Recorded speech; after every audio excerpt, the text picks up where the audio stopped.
اور یہ لوگوں کے اندر جو مسکنسیپشن پائی جاتی ہے، اللہ تعالیٰ آسانی دیتا ہے لیکن وہ آسانیاں برزخ کے بعد شروع ہوتی ہے، اس سے پہلے بھی اللہ تعالیٰ کی رحمت کسی پہ اوپر ہو تو ہو.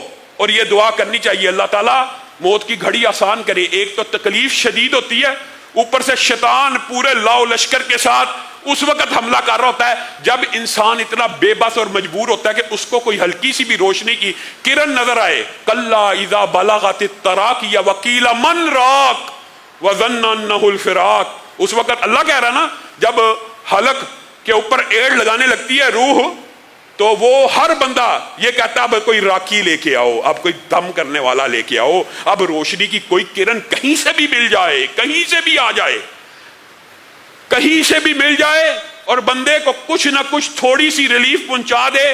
اس راکی کو لے کے آؤ، اس عامل کو لے کے آؤ، اس ڈاکٹر کو لے کے آؤ جس کی دوائی سے کچھ نہ کچھ تھوڑا سا سکون مل جائے.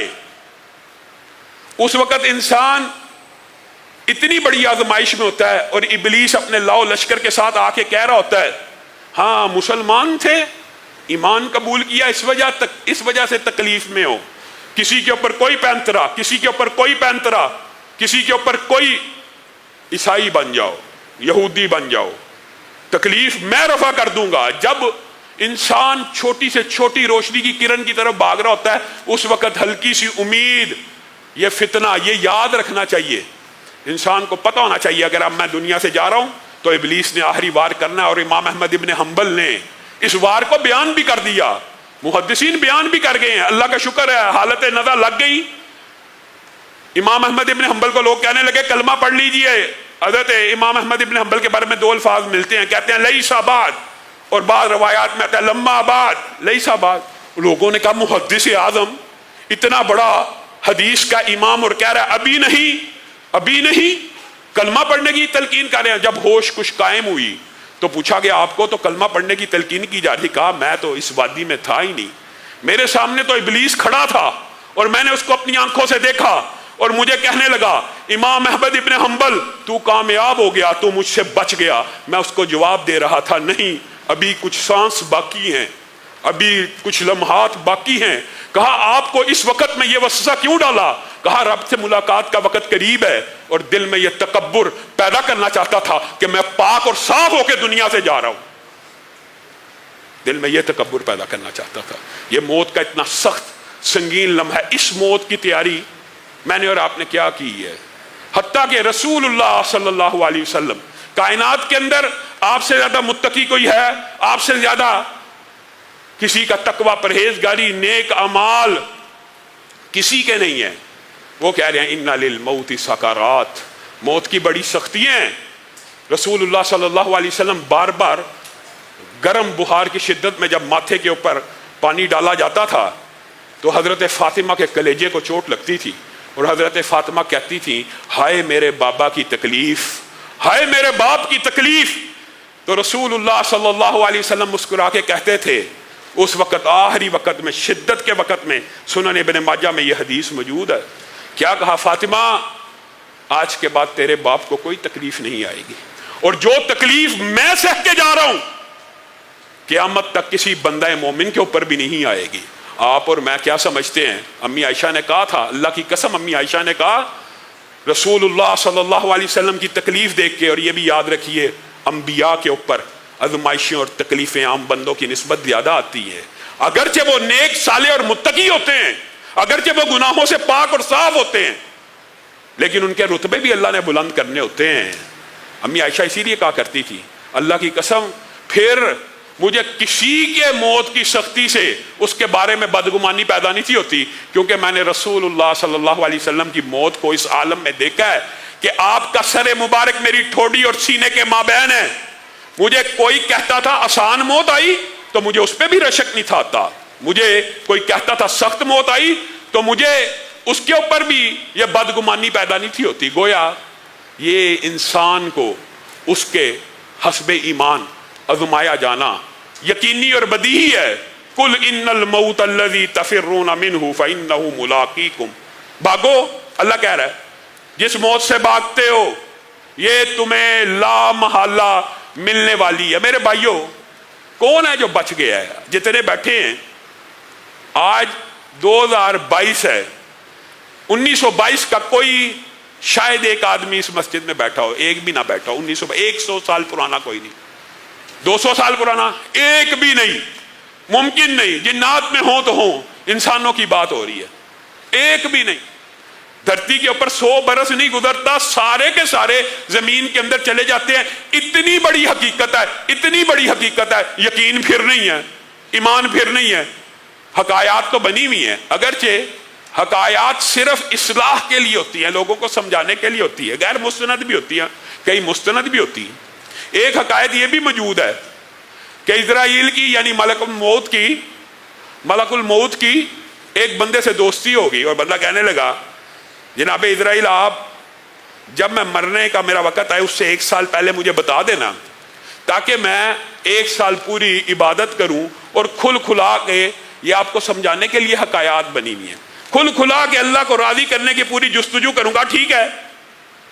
ایک دن اچانک ملک الموت کو سامنے دیکھا، کہا تیرا وقت آ گیا۔ کہا آپ نے تو وعدہ کیا تھا 1 سال پہلے بتاؤں گا۔ کہا ہاں، تیرے فلاں رشتہ دار کے گھر جا کے اس کی روح کو 1 سال پہلے قبض کیا، فلاں کی 6 ماہ بعد، فلاں کی 3 ماہ، فلاں کی۔ مجھے نہیں پتا تو اتنا غافل اور جاہل ہے کہ تجھے یہ اطلاع نہیں مل رہی کہ تیرا وقت آ رہا ہے۔ ہم کتنے بڑے غافل ہیں کہ ہم میں سے کوئی ایک بندہ ہاں جس کے پاس یہ گارنٹی ہے میں موت سے بچ جاؤں گا، وہ جو جی چاہے کر لے۔ جس نے موت سے بچ جانا کر لے، اس کو آزادی ہے۔ اینما تکونوا یدرککم الموت ولو کنتم فی بروج مشیدہ۔ لمبے لمبے قلعے بنا لو، لمبے لمبی فصیلیں بنا لو، تم یہ سمجھتے ہو کہ ملک الموت سے بچ جاؤ گے؟ جناب داؤد کے بارے میں اسرائیلی روایات میں 2 روایتیں آپ کو پتہ موجود ہیں۔ ایک منبر پہ کھڑے ہیں، اترنے لگے ہیں، ملک الموت آگے، کہا یا اترنے دے یا چڑھنے دے۔ کہا نہیں، وقت پورا ہو گیا، نہ اترنے دیا جائے گا نہ چڑھنے دیا جائے گا۔ دوسری روایت کے اندر الفاظ کیا ہیں؟ پھر انہوں نے کہا پھر سجدے کا موقع دے دے، سجدے میں اللہ سے ملنا چاہتا ہوں۔ کہا سجدے کا موقع دیتا ہوں، آپ کی روح کی قبض کرنے کا وقت آ گیا۔ دوسری اسرائیلی روایت میں کیا ملتا ہے کہ گھر میں داخل ہوئے، سامنے ایک بندے کو پایا۔ کہا کون ہے؟ کہا میں وہ ہوں جس کو دنیا کی کوئی فصیل نہیں روک سکتی، میں وہ ہوں جس کا راستہ روکا نہیں جا سکتا، جس کے سامنے کوئی پروٹیکشن نہیں، بڑے سے بڑا بادشاہ ہو، وہ اگر یہ سمجھتا کہ میں اس کی اجازت لے کے آؤں گا تو وہ غافل ہے۔ اور دوسری روایت میں پھر حضرت داؤد کو یہاں پہ ان کے گھر کے اندر حالت سجدے میں ان کی روح کو قبض کیا جائے۔ میرے بھائیوں، موت اتنی بڑی حقیقت ہے، اور موت ہی کے حوالے سے اسرائیلی روایات اور بعض حقائق بھی موجود ہیں جو صرف اس لیے ہیں کہ شاید سن کے بندے کی اصلاح ہو جائے، اور صحیح احادیث تو پے در پے موجود ہے، انشاءاللہ ان کو بھی مفصل انداز میں آپ کے سامنے رکھا جائے گا۔ پہلی بات، موت کو یاد رکھنے سے بندے کے دل میں خوف خدا پیدا ہوتا ہے۔ دوسری بات، قبر کو یاد کرنے سے اور موت کے بعد کے جو مناظر ہیں، اگر حدیث پہ یقین آ جائے کہ بندہ مومن فوت ہوتے وقت اس کے ساتھ یہ معاملہ ہونا ہے، یقین اگر ہو، یقین ہو تو کون غافل ہو؟ اگر بندہ برا ہے اس کے ساتھ کیا ہونا ہے یقین ہو تو کون غافل ہو؟ کوئی بندہ غافل نہ رہے۔ اسرائیلی روایات میں جو 2 روایتیں بڑی معروف ہیں موت کے حوالے سے، وہ بھی انسان کو بطور حقائق یاد رکھنی چاہیے۔ حضرت سلیمان کے ساتھ ایک ان کا ساتھی بیٹھا ہے، اچانک ایک اجنبی آتا ہے، حضرت سلیمان دیکھ لیتے ہیں کہ یہ میرے محل میں پہلے کبھی نہیں آیا، پیغمبر ہے، رسول ہے، فہم و فراست تو ہے، سمجھ نہ آئی ہے کون، اجنبی ہے، گھور گھور کے سلیمان کے ساتھ بیٹھے ہوئے ایک مشیر کو دیکھ رہا ہے۔ مشیر اچانک حضرت سلیمان سے کہتا ہے کہ زندگی بیت گئی، اب سکون کی محنت مشقت کا وقت گزار لیا، اب سکون کی زندگی گزارنا چاہتا ہوں۔ فلاں سلیمان، ہوا بھی آپ کے تابع ہے، آپ کا مشیر ہوں، فلاں جزیرے پہ بھیج دیجئے، ہزاروں کلومیٹر دور کا جزیرہ ہے، آپ کی مہربانی، ہوا کو حکم کیجئے، اب باقی زندگی وہیں پہ خوش رہ کے عبادت کر کے وغیرہ وہیں پہ گزارنا چاہتا ہوں۔ سلمان کے ساتھی تھے، دوست تھے، ان کو بھیج دیا۔ کیا دیکھا، وہ اجنبی بھی غائب ہو گیا۔ چند لمحوں بعد اجنبی آیا، سلمان نے کیا معاملہ ہے، کون ہے؟ کہا ملک الموت ہوں، جو آپ کے ساتھ بندہ بیٹھا تھا، وقت آ چکا تھا روح قبض کرنے کا، رجسٹر اور کھاتوں میں لکھا تھا وقت آ چکا ہے، لیکن مقام کا جو تعین تھا وہ ہزاروں کلومیٹر دور تھا. میں سوچ رہا تھا یہ بندہ جس کی روح کو چند لمحوں کے بعد میں نے قبض کرنا ہے اس جزیرے پہ جو ہزاروں کلومیٹر دور ہے پہنچے گا کیسے؟ صرف موت کا وقت مقرر نہیں ہے، موت کا مقام بھی مقرر ہے، موت کی حالت بھی مقرر ہے، اور پھر بھی میں اور آپ غافل ہیں. اسی طرح جو دوسری روایت ہے اس کے اندر یہ بات ملتی ہے کہ ملک الموت سے یہ بات پوچھی گئی، آپ کو کبھی روح قبض کرتے ہوئے رحم بھی آیا ہے اور آپ کے دل میں بھی کبھی یہ ترس آیا ہے روح کو قبض کرتے ہوئے؟ کہا ہاں، 2 واقعات ایسے ہیں کہ جن کے اوپر مجھے بھی ترس آ گیا تھا. ایک واقعہ یہ تھا کہ اللہ رب العزت نے حکم دیا ایک کشتی کے سارے مسافروں کی جان لینی ہے، میں نے لے لی. ایک تختہ تھا، اس کے اوپر ایک عورت بیٹھی ہوئی تھی اور اس کے سینے کے ساتھ ایک بچہ چمٹا ہوا تھا، اور وہ تختے سے اسی کشتی کے تختے کے اوپر بچی ہوئی ہے. اللہ کا حکم میں نے پایا کہ اس عورت کی روح کو بھی قبض کر لیا جائے. میں نے کہا چند ماہ کا بچہ ہے، اللہ تعالیٰ کے لیے عورت کی روح کو قبض کرنے کا حکم دے رہے ہیں، بچہ اس سمندر کے اندر اتنے وسیع و عریض اور تختے کے اوپر کیا کرے گا، کیسے جیے گا، کیا زندگی ہوگی؟ یا تو اس کے بھی موت کا آرڈر ساتھ ہو جائے. اللہ کو حکم تھا، عورت کی روح کو میں نے قبض کر لیا.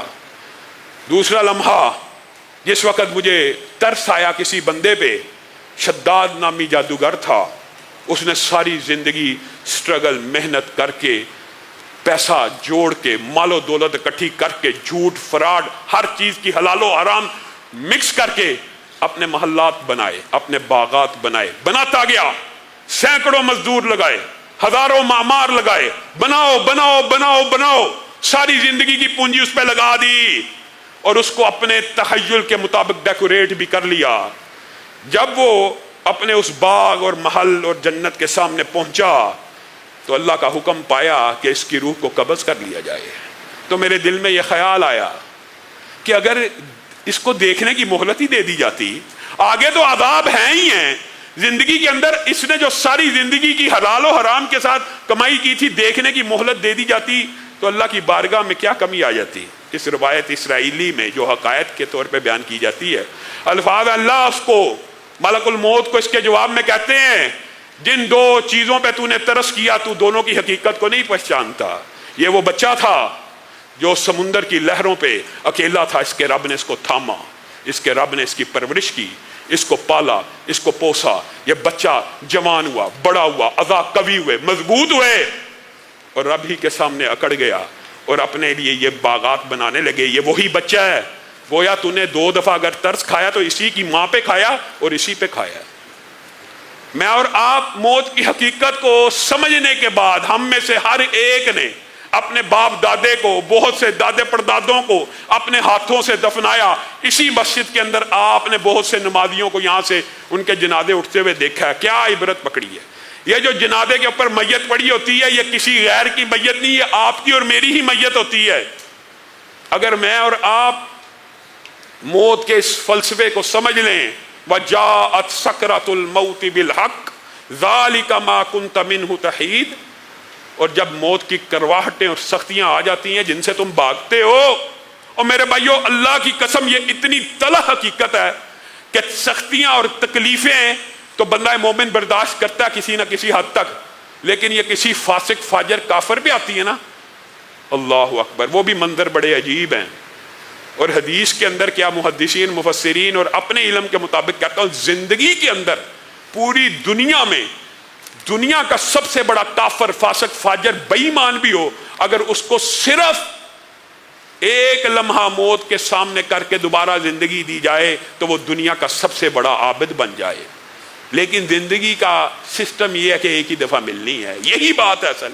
حتیٰ کہ وہ فرعون جو بچوں کو ذبح کیا کرتا تھا، عورتوں کو زندہ رکھا کرتا تھا، ظلم و تشدد اور بربریت کی انتہائیں قائم کر دی، اس بندے کے بارے میں اللہ قرآن میں کہہ رہا ہے. پھر جب مصیبت میں پھنس گیا، پھر ڈبکی آئی تو کہنے لگا آمنتو آمنتو آمنتو، ایمان لے کے آتا ہوں. کبھی کہنے لگا موسیٰ اور ہارون کے رب پہ، کبھی کہنے لگا لا الہ کے اوپر ایمان لے کے آتا ہوں. الآن وقد عصیت، نہیں 2 مرتبہ کسی کو زندگی نہیں ملنی، 2 مرتبہ آپ یہ سوچتے ہیں اگر ہمیں موقع مل جائے؟ موقع تو مل گیا، آج ہی ملا ہوا ہے۔ اللہ کی قسم، اگر انسان کو زندگی میں صرف 2 موقع عنایت کر دیے جائیں تو انسان زندگی میں کبھی سجدے سے سر ہی نہ اٹھائے۔ لیکن رسول اللہ کی بات سمجھ نہیں آئی کہ سجدہ اور نماز مومن کی معراج اس طرح ہے کہ سجدہ تو اس زمین پہ کرتا ہے، کتنی حقیر جگہ ہے زمین، اللہ رب العزت عرش بری کے اوپر ہے، وہ کتنے فاصلے ہیں۔ جو سائنس کے طالب علم ہیں وہ شاید ان فاصلوں کے ادراک اور شعور کو کچھ نہ کچھ محسوس کر سکتے ہیں۔ ملکی ویز، گلیکسیز، 14 ارب سال کے نوری سالوں کے فاصلے، پہلا، دوسرا، 7واں آسمان، اس کے اوپر کرسی، اس کے اوپر عرش۔ سجدہ بندہ زمین پہ کرتا ہے اور حدیث کے الفاظ ہیں اس کا سر اللہ رب العزت کے قدموں میں چلا جاتا ہے۔ لیکن نہیں، نہ آپ عروج چاہتے ہیں نہ میں عروج چاہتا ہوں۔ ہم خوف خدا میں کیسے مبتلا ہوں گے؟ یہ درس، یہ عبرتیں، یہ موعظتیں یہ اس لیے ہیں کہ دلوں میں خوف خدا پیدا ہو جائے، جو رمضان کی گرد و غایت ہے، جو رمضان کا مقصد ہے۔ انشاءاللہ اسی حوالے سے اپنی گفتگو کو جاری رکھیں گے۔ سبحان ربک رب العزت عما یصفون وسلام